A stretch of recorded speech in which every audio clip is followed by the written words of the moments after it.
everybody, this is Space Frehley, and you're hanging with the Hooligans on the Hooligan Nation, a KISS-Centric podcast. I freaking love it. I'll see you later. Ack! This week on Hooligan Nation, have you ever witnessed a train wreck? Well, if you haven't, stay tuned and watch all the way to the end. And you can watch Black Diamond, Dave, and I die a slow, painful death right in front of the camera. So stay tuned, because you got to put your hand in my pocket and grab onto my rocket. No, sir. Make me feel, yeah.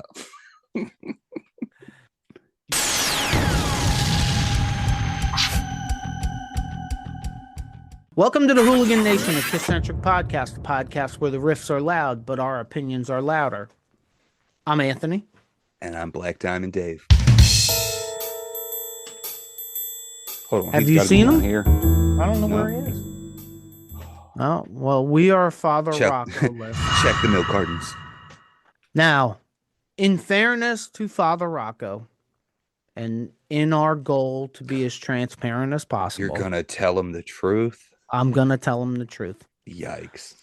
Last night was Tuesday, February 10th, and we are talkative individuals, I guess. We got on to film at 6 o'clock.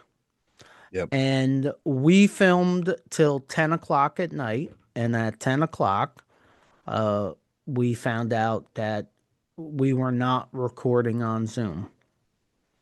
Yeah. It's in reality, I mean, let's be real. It's like the fourth time it's happened, but it was 10 o'clock at night.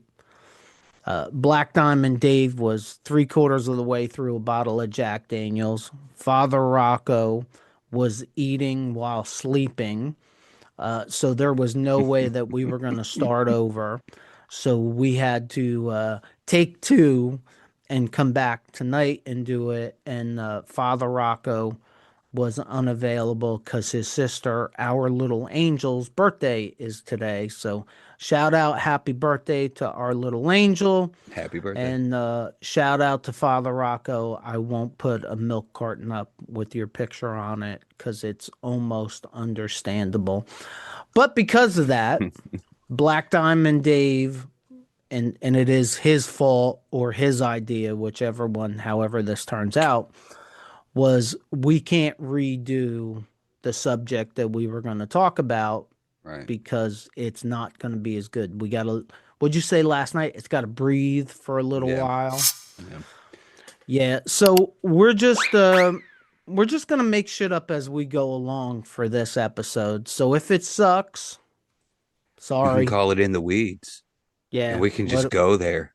Yeah, I found an article that was interesting to me, and it's about ghost musicians on KISS songs, and we're gonna talk about it. So now's your chance to click and get out of here and not even waste time. Try to hit the like button before you do that, or sit tight and see what kind of shit we can make up on the fly and see if we can be even halfway interesting doing that. With that being said, welcome to episode number 77 of the Hooligan Nation.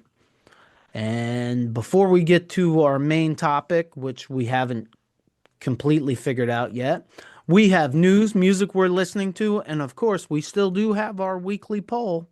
But first, last episode recap, Inside the Mind of Space Frehley, the ultimate Ace Frehley tribute. Black Diamond Dave?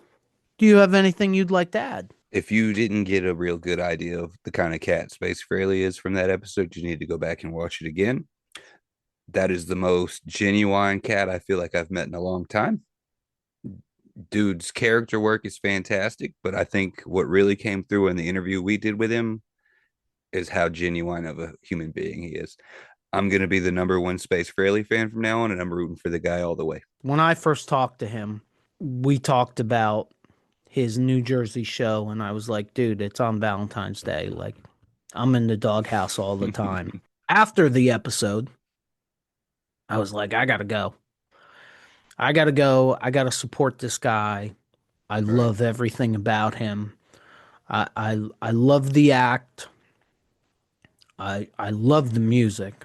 I think he sounds a lot like Ace does. Me too. And I think he's a good dude. Makes me want to support him. So I did buy tickets to Saturday night show at Debonair Hall, and I will be there. And by the way, if you're a hooligan and you're in the area and you are going, drop it in the comments below and find me. And if you do find me, I will have a small gift for you from the Hooligan Nation podcast if you're interested in that. News! Oh, no. What you got for news? So I'm going to talk about the passing of Brad Arnold from Three Doors Down. He passed away. What was it? Oh, no, I'm screwing up. Blah, blah, blah. February 7th. It was February 7th. He had been diagnosed with stage 4 clear cell renal cell carcinoma, a type of kidney cancer, in 2025. The band released a statement. With heavy hearts, we share the news that Brad Arnold, founder, lead singer, and songwriter of Three Doors Down, passed away on Saturday, February 7th, at the age of 47, with his beloved wife Jennifer and his family by his side. He passed away peacefully, surrounded by loved ones, in his sleep after his courageous battle with cancer. Three Doors Down was huge in the early 2000s. There's no denying that. They had quite a few hits. Their biggest one, Kryptonite. Everybody knows that song. Was always, I believe we talked about it yesterday, since we're going to go there. He always seemed like a genuine guy. He struggled with alcohol addiction, but you never heard crazy stories about him. And I didn't know that's that. admirable. Yeah, he did. So that's admirable. I think that he fought the addiction, but didn't let it go into the spotlight.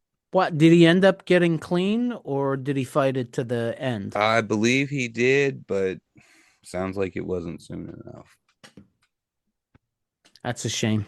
Absolutely. It really is. Him dying isn't funny, but it always makes me laugh that the older you get, and you're probably not there yet, but the older you get, like, somebody dies and the first thing you do is look at their age. Yeah. And when I looked down at my phone and it said that he had died, first thing I did was look at his age, and I saw 47, and I was like, oh shit, I'm 51. Right. Oh my God, he's way too young. You remember when you were a kid and old people used to say, everybody's too young to die? Like, I remember, like, my parents, oh my God, Betty Lou died at 76. Oh, that's too young to die. And I'm like, 76? I'm 10. That's 66 more years. Now, at 51, I'm like, oh, 47-year-old died? Oh. Right. What do I gotta do? I can't, like, we can't be dying at this age. I'm hoping, like, everybody's gonna start living to, like, at least 100, because I'm not middle aged anymore. I'm on the back end, and I don't know how 40. Long. I don't know. I don't know how much I like being on the back end of everything. So, look, I don't want to preach, but I will say this. By the time he had gone to a doctor, he was diagnosed with stage 4. Right. Like, and I'm as guilty as anybody else for having something wrong with me, and I rub dirt on it and say, oh, it'll fix itself. Right. Like, I'm guessing that most of our hooligans are middle-aged or older, and they're male. So it's just us guys here, pretty much. Go to the doctor. Go get checked out. Like, no, I don't do it as much as I should either. But you guys that watch us and listen to us, please, please, please. We don't want to lose you to something that we don't have to. And right. Everybody knows that the male species is the stupid one. Amen.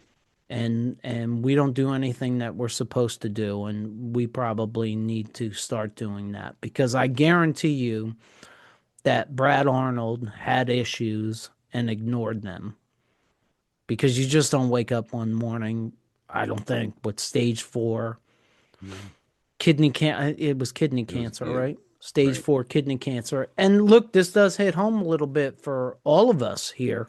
Baba Rocco's only got one kidney, and we were already, I think we were 30, 40 episodes in when he got diagnosed with kidney cancer, and he just got lucky that he got it ripped out of him, and he got it replaced with a squeaky toy, and everything's good so far. So let's be smart. Oh, it's my turn? All right, let me take my turn. So the first thing I want to start with is sad news again. Twisted Sister cancels their 50th anniversary tour. We got some updates. I got some updates today that kind of changed what I was going to say, because I wanted to give D and the band credit, and I still want to give D credit. I think it takes a certain individual to be able to look in the mirror and say, I can't do this at the level that I need to do it at. Big respect. So I'm not going to do it at all. And it's sad in one respect, because I think D could have went out there and half-assed it. And I think most of the Twisted Sister fans would have been happy with the half-assed D Snider. But that isn't an acceptable level for D, and he's not going to do that. And he should be applauded for that. And I also wanted to applaud, originally I wanted to applaud the rest of the band for sticking with D and standing by him. But then I read an article today that JJ French said him and AJ has to get together and figure out what the next move is for Twisted Sister. And what? Yeah. JJ. The next move. Okay, dude. JJ, if you're watching our podcast, and if you are, thank you. And I do try to watch yours often. Please, please, please don't do it. No. Don't do it. D Snider is Twisted Sister. Now, JJ is, AJ is, as far as I'm concerned, Mark the Animal is also, and they were going to go out without him. But please don't get involved in this. Please don't ruin the legacy of Twisted Sister by bringing some tart in to act like D and play like D. Like, you guys have nothing to be embarrassed about. Sail off into the sunset. Trust me when I tell you this, nobody is ever going to forget Twisted Sister. No, and how rare is it to have a frontman that's willing to bow out like that? Right. Go out on top while you still can, guys. You are so sending the wrong message to everybody else that should retire and don't retire by replacing him. There will be lead singers that can no longer sing, can no longer move, can no longer do the job, that will continue to go out there night after night after night because they think they're going to be replaced. I think that's a hard way for anybody to go to work. So, JJ, AJ, please don't do it. Do not ruin the legacy of Twisted Sister by doing that. We're listening to, what you got? All right. I've been listening to Akadaka a lot lately. That's AC/DC for those folks that aren't from down under. You're welcome, Dan the Man, my boy. Great album. Thunderstruck, 5 Year Guns, Money Talks. You can't go wrong with AC/DC. My favorite AC/DC song is Hell's Bells. My second favorite AC/DC song is Money Talks. I don't know why. I do, and it blows my mind because they don't play that live, and I don't really know why. That's a shame. I love the song. I like AC/DC too, which, aren't they touring here this year? Yeah, they're touring this year. I'm regrettably going to miss that, to not spend that money. My music that I'm listening to, nobody pull my man card for this. I have been watching so many Steve Brown clips of Always Jovie. And by the way, I think all of them are great. And I think he is going to have a tremendous tribute act. I can't wait till them Definitely. guys come to New Jersey with the production that they do and the way they sound and everything about them. I think is great. But I do have to blame Steve Brown for the fact that I have heard so many Bon Jovi songs on Instagram the last couple weeks that I had to jump into the Bon Jovi catalog and listen to it over again.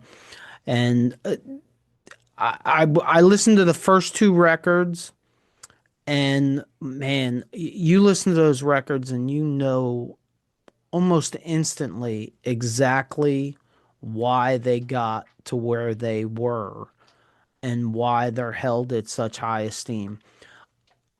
I'm not sure that anybody ever figured out how to mix pop and rock No. together like they did.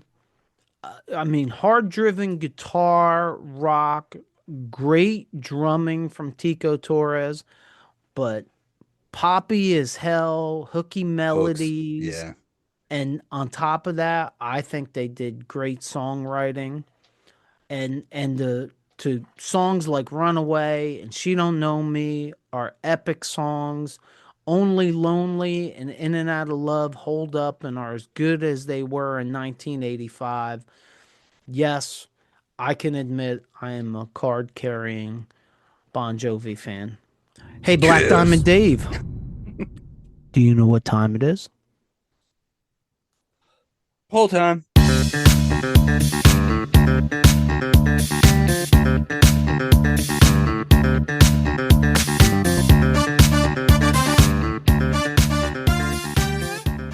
Hooligans, it's poll time. Our weekly polls can be found on our community tab and on our Facebook group. This week's poll question is, do you like tribute bands or tribute artists? We are talking about the ones that combine the look, stage show, and the music. Black Diamond Dave, what you got? I like them when they're the complete package and you can tell that it's a passion project, not just for money. I think that's when a tribute band is really something you can get into. But that's not to say that I discourage the lesser tribute bands that don't have the budget that some of the bigger ones do. I think everybody has experiences. They've been in, a bar one night and a tribute band you didn't even know was going to play that night was there, and they play a couple songs from a band you like, and I enjoy it. I don't think there's anything wrong with being in a tribute band. I had to ask this question because we had Space Frehley on. Right. And I've been told that I am extremely opinionated about just about everything. I don't see it, but that's what I've been told. Liars. And I usually hate cover bands, tribute bands. And that was one of the things that drew me towards Space Frehley, was that he was so true to the music and the look and the whole act. I don't know, that kind of ignited something within me. And then the same thing with Always Jovie. Like, I almost fell down the first time I saw a social media post for Always Jovie. Like, the look and everything, and then the sound of the music and everything blew my mind. Top notch. So it made me wonder, where do people stand on this? And I really expected it to kind of be 50-50, and it wasn't anywhere near 50-50. So what do you think the Hooligans said? I think because we're all KISS fans and there's so many of them, I think they went with tribute bands. 82% said yes, they liked the tribute bands, and 18% said no, and that was a little shocking to me. But that means that 82% of you should be going out and getting your ticket to see Space Frehley this Saturday night at Debonair Hall in Teaneck, New Jersey. And on top of that, as a plus, I'll be there. Hey, What more can you ask for? You get Space Frehley and you get me little old him. all at the same show. And I'm going to give you guys a little tidbit, little one. Don't tell Space Frehley that I'm telling you this, but I heard a rumor that he's going to sing Into the Night for the first time live. Ooh, don't want to miss that. Make sure you don't tell Space Frehley, because I don't know that he wants that out. But thank you all to all the hooligans that voted. A new poll is up right now, so please, please, please vote. It is your right and your responsibility.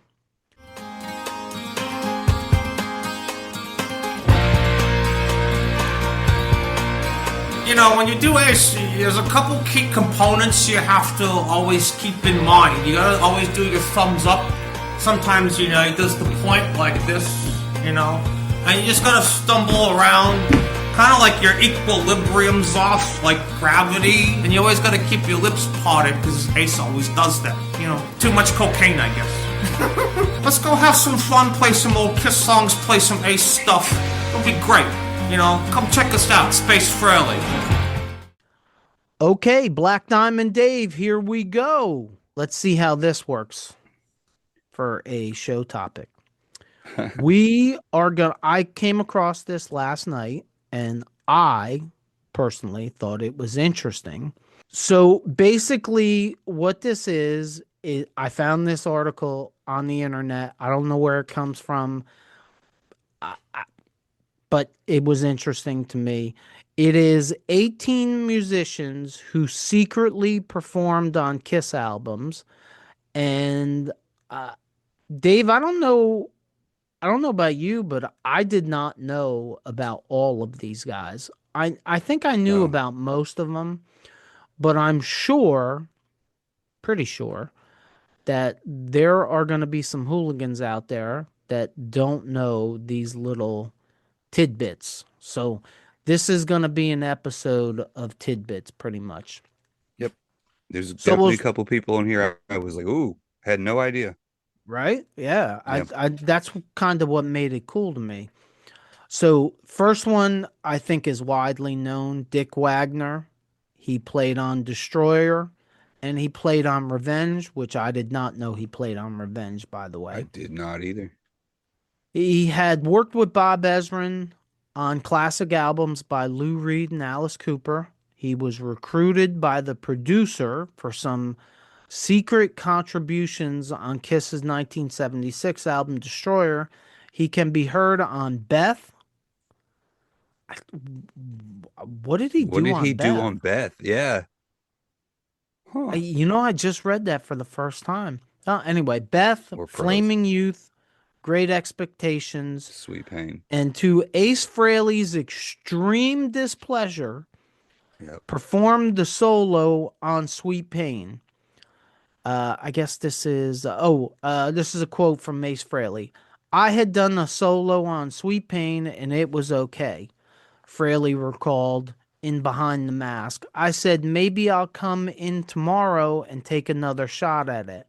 Instead, when I first played the record back, I go, that's not my solo. What the hell is this shit? I called Gene and tore him a new ass. He gave me some bullshit saying, we tried to call you, but we couldn't find you. Frehley's solo was restored for 2012's Destroyer Resurrected reissue. When Ezrin teamed up with KISS for a third time on 1992's Revenge, he called in Wagner once again for the solo on the ballad Every Time I Look at You. I did not know that. Wow, I had no idea.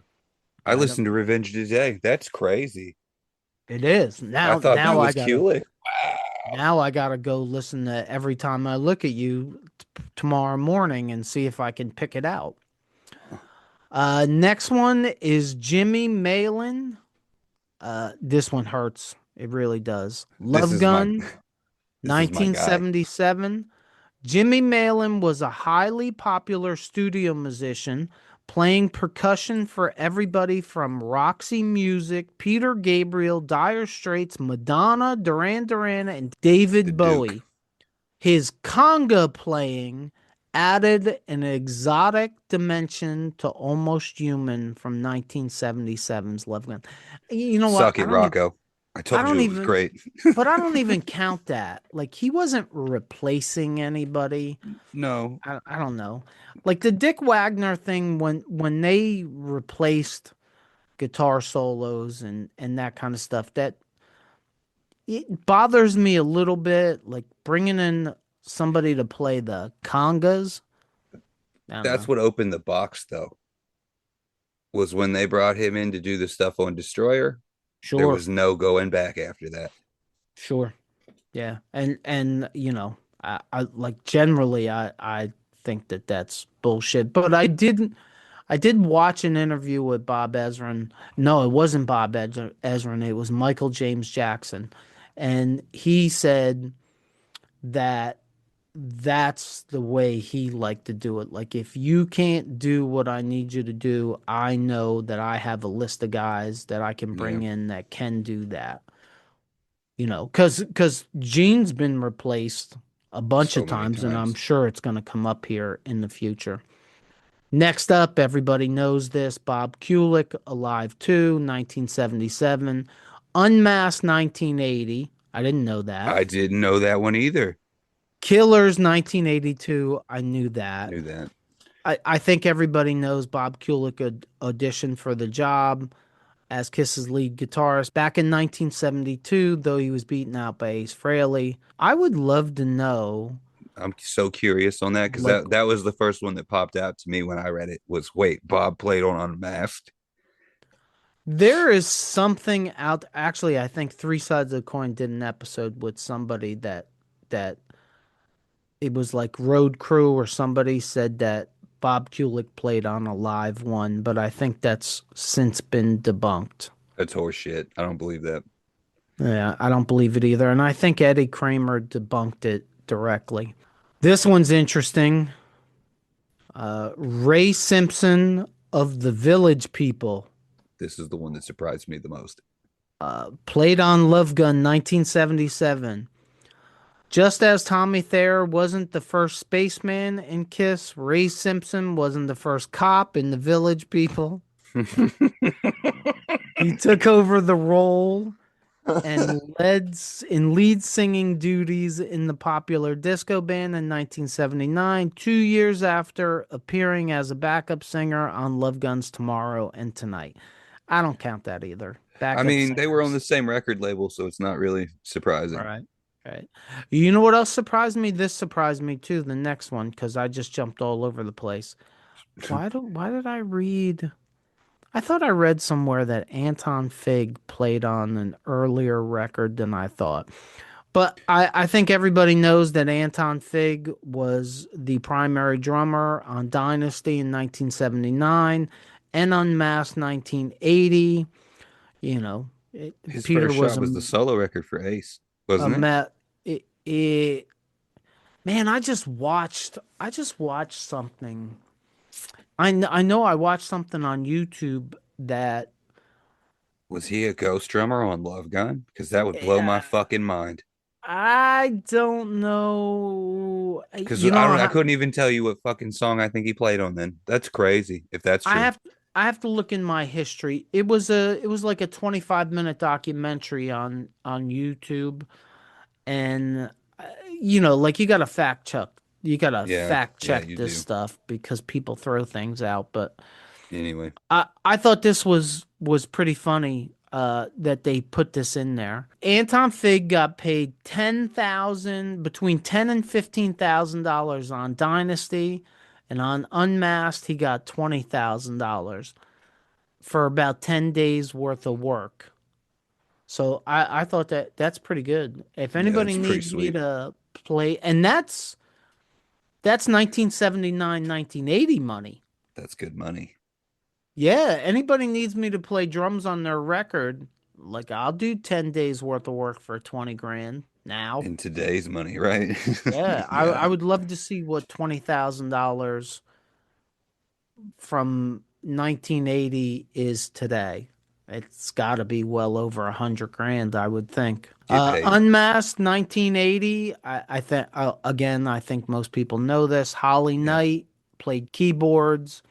She was in a band with Anton Fig. The band's name was Spider. Anybody who doesn't know Holly Knight, Google her and you'll see she wrote more hits than all the rock stars that we all love. She was one of the hit makers behind them. She wrote Aerosmith's Ragdoll, Pat Benatar's Love is Battlefield, Tina Turner's The Best, and Kiss's version.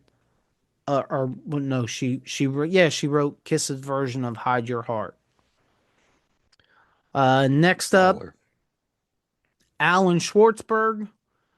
Music from the Elder, 1981. Animalized, 1984. Asylum, 1985. This is mind blowing. I didn't know this. After playing on Gene Simmons' 1978 solo album, studio drummer extraordinaire Alan Schwartzberg, who's played on everything from James Brown's Funky President to Tony Orlando and Dawn's Tie a Yellow Ribbon Around the Oak Tree, the old oak tree, don't, and Peter Gabriel's Salisbury Hill, was Okay. occasionally called in to help Kiss out with specific songs or overdubs. We started playing.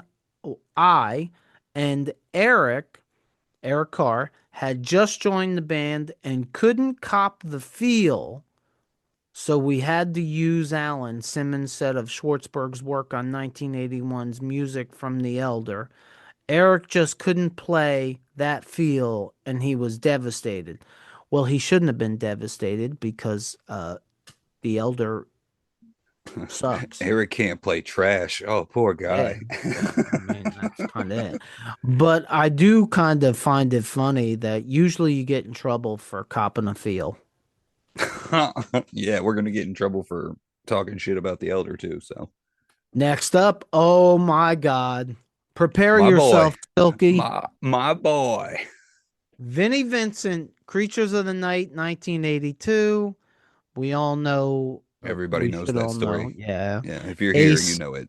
blah, blah, blah, blah, blah, replacing him. I just want to see if they give a track listing, which they don't, which No, pisses me off, which makes me want to not do this. So Vinny played on unknown tracks on Creatures of the Night. I can tell you one thing, he didn't play on the song Creatures of the Night because I know who played on that. Oh, speaking of that, Steve Ferris of Mr. Creatures of the Night, Mr. Ferris. 1982. He played, I know he did the solo on Creatures of the Night. I just don't know if that's the only, I think that's the only song. I believe And so. and Yeah. it's funny in this here, and that's interesting to me because I'd never heard that before. They were considering hiring him full time. It says Wow. here that after auditioning for the group, he was peppered with a series of questions. Will you dye your hair black? Sure. Can you wear high heels? I'll give it a try. And for a couple weeks, he thought he might be the new guitar player. And then they chose Vinny. Boy, if there was a hot tub time machine that they could go back in, why do I feel like Steve Ferris might have been right there in the music videos on Lick It Up? You mean Just Steve saying. the Ankh Ferris? Yeah, that's him. Yep. I mean, I think the Creatures of the Night solo is great, and Heck I'll yeah. get to the this kind of stuff really interests me. I don't like the article because they're not giving me the information I want, but I do think this is. Next up, Mike Porcaro of Toto, Creatures of the Night, 1982. Paul Stanley and Eric Carr are the only two members of KISS to perform on the title track from Creatures of the Night. In addition to Steve Ferris' previously mentioned lead guitar work, the duo were joined by Toto bassist Mike Porcaro on the track. Talk about a missed opportunity for a supergroup. I don't think so. No. That's crazy though. Toto's my favorite band. I would love to know like what the reasons were. Like I get it. Like we all know in the history of the band that Ace didn't always show up when he was supposed to and stuff like that. But it's 1982 as far as I know. Gene's not trying to be a movie star yet.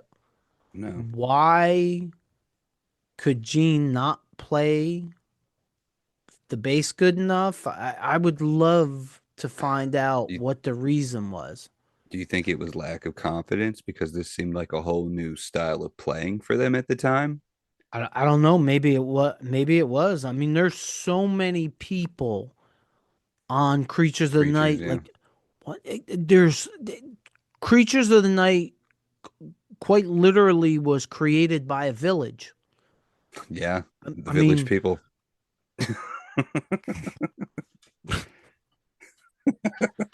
so next up, Robin Ford, Creatures of the Night, 1982, jazz fusion guitar hero Robin Ford described his time with Kiss as the weirdest gig of his career. The Yellow Jackets member played the solos for I Still Love You and Rock and Roll Hell. Love it.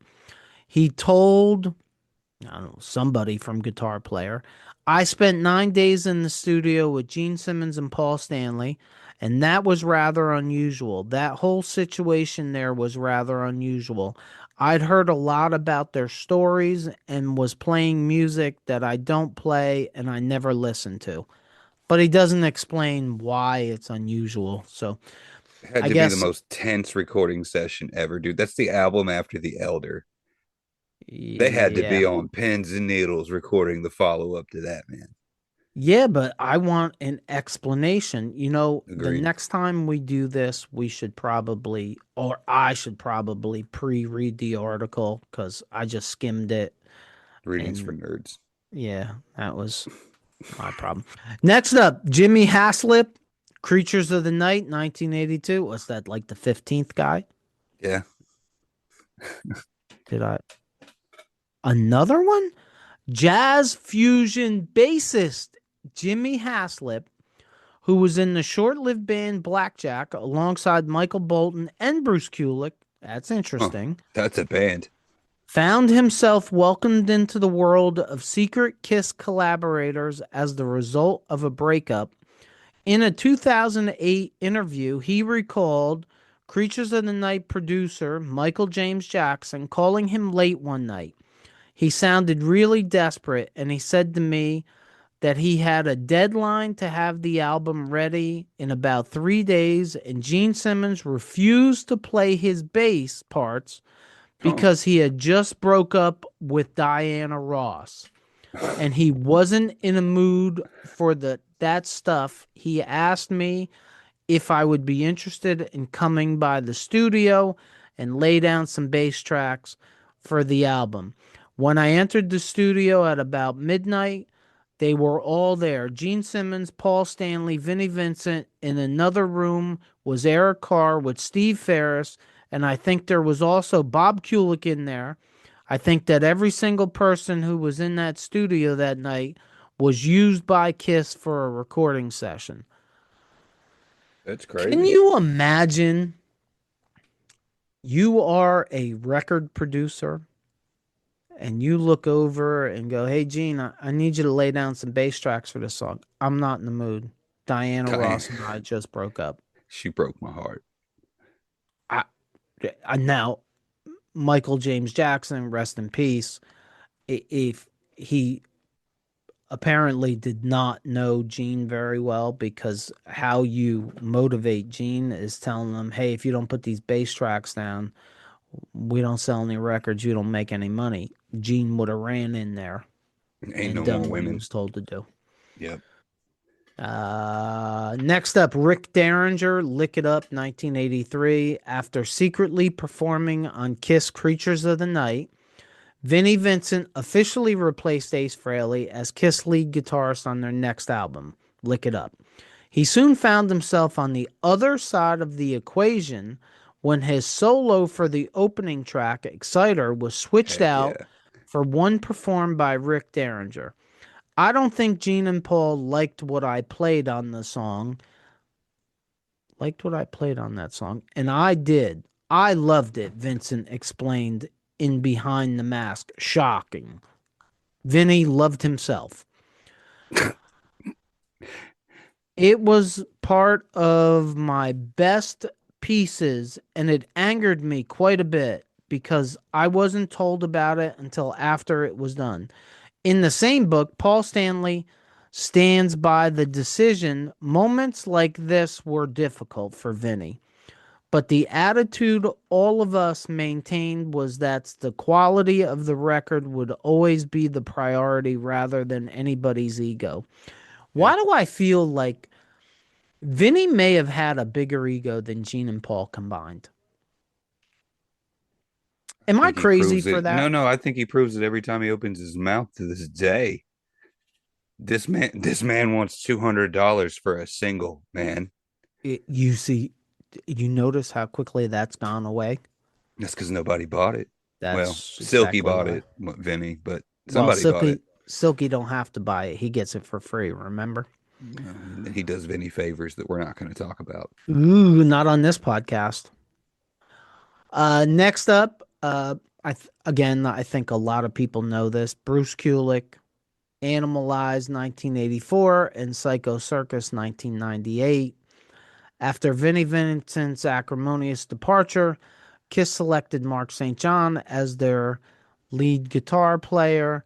Bruce Kulick, whose brother Bob had secretly played on several KISS albums by that point, knew it was a bad fit.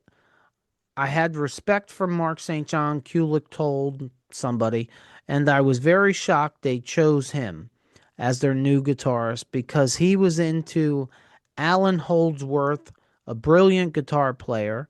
He was into John McLaughlin. He was into these more very fusion jazz shredders that I was like, that's not KISS. What the hell is It's with a the jazz jazz thing. fusion shredder? It just seems Beautiful weird. melodic shredding. Yeah. Everybody knows the medical condition for St. John off the road. I still kind of think that's probably bullshit, but that's just my own opinion. No, it always seemed like it was anxiety for him. Like it freaked him out to be in KISS. Yeah, look how it all ended for him. You talk about a guy that had an ugly ending. Yeah, Gene Simmons inside Ace Frehley and Peter Criss. This is drugs ate this that is dude the about. fuck up, dude. Yeah, I really hate this article. I No, do. it's a piece of shit, brother. I'm not gonna lie. They don't They give you don't. anything. Yeah, they're not telling us anything. Like, I need to know what songs. Next up, the guy's name that we never get right, Gene Jean Bouvier or Beauvoir. Jean Bouvier, or I don't know the third one. He played on Bouvier. Animalize. One of them's right, I think. Not the Gene Bouvier. Animalize 1984, Asylum 1985. Shocking, with Gene Simmons largely absent from the sessions for 1984's Animalize due to his pursuit of a career in Hollywood, filming Runaway. Masterpiece. Absolutely. Jean Beauvoir, what Is the Gina hell, DeBeaver. man? Former Plasmatics bassist, played on 3 songs: Get All You Can Take, Under the Gun, and Thrills in the Night. Okay. The latter of which he also co-wrote on the album. The following year, Gene co-wrote and performed on the Asylum single Who Wants to Be Lonely and All Night. I don't know that I knew that. That's All interesting. night the jam. I mean, I knew he played on Thrills. Animalize. I don't think I knew that he played on Asylum or which songs.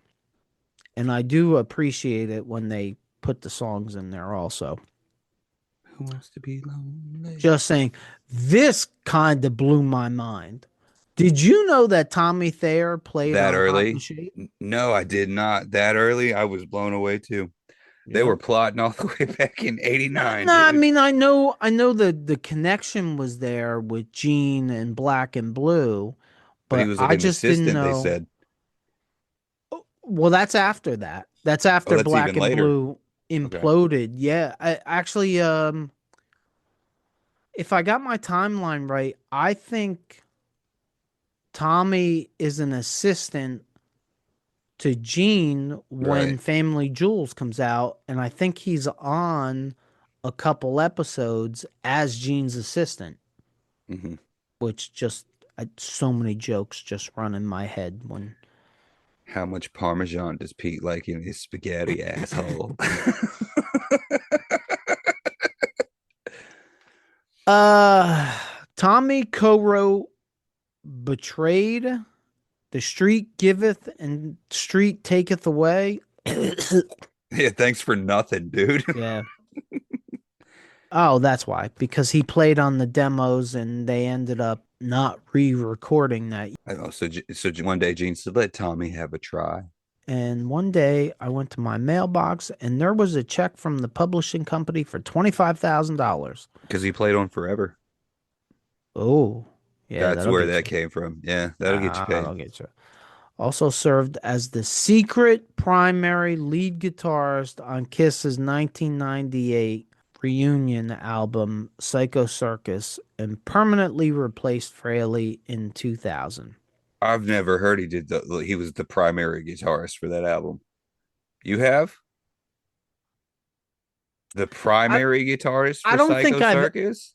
No, I don't think I've ever heard that he was the primary. no, because Bruce plays on that album. I would assume he got a heavy chunk of that work. You know what though? I think I've heard more than once, and don't hold me to this. Mhm. I think Bruce played bass on Psycho Circus. And Gene, He might have played guitar also, mhm. and I think he did, but I know for a fact I remember Bruce or somebody, I think it was Bruce saying that he played bass on it. Do you think they've been honest about how many people have played on Psycho Circus yet? I know they have nothing to lose at this point when it comes to it, but do you think they've been completely honest with everyone that's been on that album? Who's they? Kiss, Paul and Gene. No, no. Paul I and don't think Gene. so either. Look, I love both Paul and Gene, Of but course, that's why we're here. the one thing I would never do is accuse either one of them of being honest. We're telling the truth. Yeah, I don't I believe that this came like all these little nuggets came from other people, Right. engineers, producers, the ghost musicians Bob. themselves. Like did I don't believe that Paul or Gene are ever. I mean, now they do address it, and I have seen them address it, but I Yeah. don't. I've said this to you guys before. I don't believe a word that comes out of either of their mouths. Dude, we only got two more left. Mr. Valentine. Kevin Valentine, who played, didn't know this No, again. I Hot only in the thought he was Shade. Psycho Circus. Yep, I didn't know about Hot in the Shade. I didn't know about Revenge either. I knew about Psycho Circus. Mm-hmm. He plays on King of Hearts and You Yeah, Love Me to Hate You. I like that one. 9 sessions or 19. Take It Off. Take It Off. The editing. That's a great song too. He worked. I don't know if this doesn't make much sense to me, but later admitted he preferred Criss work on the track. Okay. Wait, I gotta reread No, this. I don't believe that bullshit at all. No. Peter played on that shit, period. He always They played on would Ace of have Shit. done. I find it really hard to believe This is some that AI bullshit. I'm starting to think. I might agree with you. No, The because I've content. never once in my life heard that they didn't play on each other's studio shit. They always did that for each other. Actually, And the best Peter drum shit has always been on Ace's songs. well, Shock the me. accusation from this article Uh-huh. is that Kevin Valentine played on the studio track for Into the Void. Yeah, that's what I'm calling bullshit. I don't And believe that. I don't know. I was letting them know because we're Oh, reading it. I'm getting upset. Sorry. Yeah, I don't. I gotta re-listen to the track, but I find that very hard to believe because it's always been. hmm I think Ace has said this, and I know Paul and Gene have It's the admitted that it's the only song that all four of them play right. on. There is You Wanted the Best, You Got You the got it. Best. They all four of them sing on that, but don't all play on Play. that. And finally, we are at the end. And I don't know, does this even, this doesn't count. This is Nah, like a man. technicality. He only got that because of sad situations. I don't think he Yeah. would have played on this otherwise. Was he only on the video? No, Eric did the video, so I'm wrong. I'm completely wrong. Eric did the video, and you want a little, well, I'll do it now. So they got Eric Singer here, and I don't look at it this way, but Mm-mm. he was not a ghost musician on God Gave Rock and Roll to You Too. He, Nope. he wasn't. So this is this is bullshit. It was entertaining as hell, and I'm sure there's some fact in there, but don't believe anything that we've said here because we didn't fact check this. Eric Singer played drums on God Gave Rock and Roll to You Too. The cool part of this is that the way the story goes, Eric Carr wanted to play drums for Paul Stanley on his solo tour. Right. And again, this is the way the story goes, so who knows if it's the truth or not. And it's been said that he was very insecure about his position in Kiss and that he was afraid that Eric Singer was going to replace him. And wouldn't you Spooky. know, Eric Singer ends up replacing him. But what I thought was cool, and this is one for Paul and Gene, and when it comes to Eric Carr's death, there's a lot of negatives to put in Paul and Gene's columns. It's not The defendable one at all. the one positive thing I can say is that he pleaded and begged to be in the video, and they put him in the video. Do you know that that's a wig? Yeah. His hair it was gone by that point. It's great. I mean that's a good wig. Sure was. And you imagine being that sick. And I think that video shoot was 13 hours. That was the performance of his life, man. Yeah. It I really mean, was.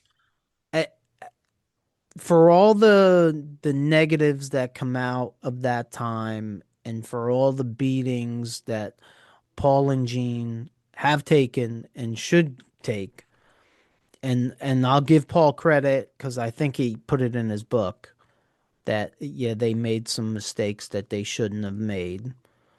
And the problem, this is like what I said earlier about not believing anything because he says something like that, and then he says, "Well, we didn't think he was going to die." Right. Do you know what kind of cancer Eric Carr had? It was some kind of brain cancer, wasn't it? No, No, what was it? he had heart cancer. You're right. Yeah, because I remember the video of him waking up in the hospital after he had the surgery. Now that you say that, yeah. Let me ask you something. In your 32 years on this big old rock, you ever heard of I anybody was gonna else? say nope. I've never heard of heart cancer other than Eric Carr. He is the only person that I have ever heard of, and I'm sure there's more, Of course, I've been blessed not to know them. but the dude had heart cancer. I don't know how much you can do for heart cancer other than maybe get a heart replacement, maybe. And I would think that Well, if what did they do in the video? I know I'm sure you know the video I'm talking about. The uh, people have seen of him waking up after the. What did they do then? well, I'm this is a guess, and I'm not a doctor, although I should play one on TV. Just kidding. I'd be a You'd be great on proctologist. you'd be great on Grey's Anatomy.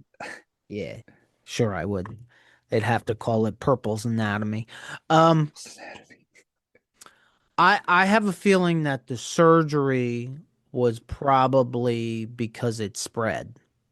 Mm, And I don't know any of that, and no, I have to admit I haven't dove really deep into it, it's too and sad a subject to want to deep it dive into, and man. it's disappointing to read What the they did. things that were being accused of Paul and Jean. And Right, I've right. heard some excuses, and some of them weren't the worst excuses, but some of them are just terrible. And I think what Paul and Jean were really, really the most guilty of is lack of communication. If you're listening to us on any of the podcast platforms, please leave us a review. And if you just found us, check out our past episodes. If you're watching us on our YouTube channel and you like this episode, please consider hitting the like button, just like that guy, and leaving us a comment. Hit that subscribe button, just like that guy, so you don't miss any future episodes. And check out these episodes right here.